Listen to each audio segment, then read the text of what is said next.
What I would say to somebody moving to Singapore is be open-minded to how people may interpret your culture, and also be appreciative and understanding that you don't necessarily understand their culture as well.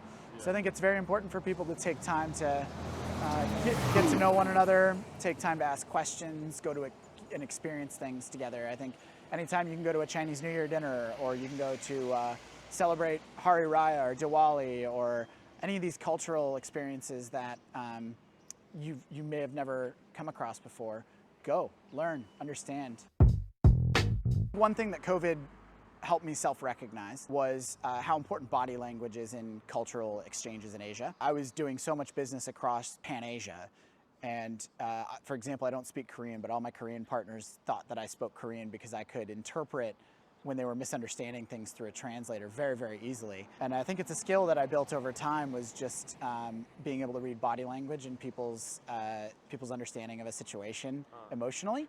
And I realized in COVID, you're very much like looking at a camera. There is no body language really emotionally on cameras, or not as much, I should say. I think I've gone through a lot of cultural learnings, particularly when I first got here, it was very much about being relatable. And then I think through COVID, it became more about being self-aware and understanding how you're adaptable from an online environment to an offline environment, and then rebuilding that again. So going back into an ecosystem, I noticed even going back to social functions post-COVID and coming out to a new normal, I found sometimes that it was quite exhausting to be around people in a post-COVID world, because there's so much energy that you're putting out that you didn't have to necessarily do for 2 years. Is there anything specific in body language, like let's say for Singaporeans, like they do something differently that Americans don't do, and you're like, I know what it means now? I certainly think the way that people answer questions, particularly in a business environment, whether it's short form, redirected, or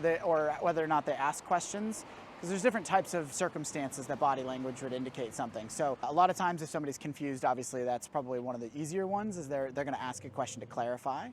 But in Asia, a lot of times people, for a variety of reasons, might culturally feel it's not appropriate to ask a question, or maybe they don't want to lose face by asking a question. And so helping guide people through that process when you can identify the body language suggesting they may be confused about something is a very delicate process of ensuring that you don't embarrass someone in front of their colleagues, or make them feel isolated in a situation, but rather create an ecosystem for a group to help understand what things are like, and vice versa. I learned so much about culture. Being as outgoing as I am, I have to sometimes remind myself that it might be less appropriate for me to ask questions in an environment as well.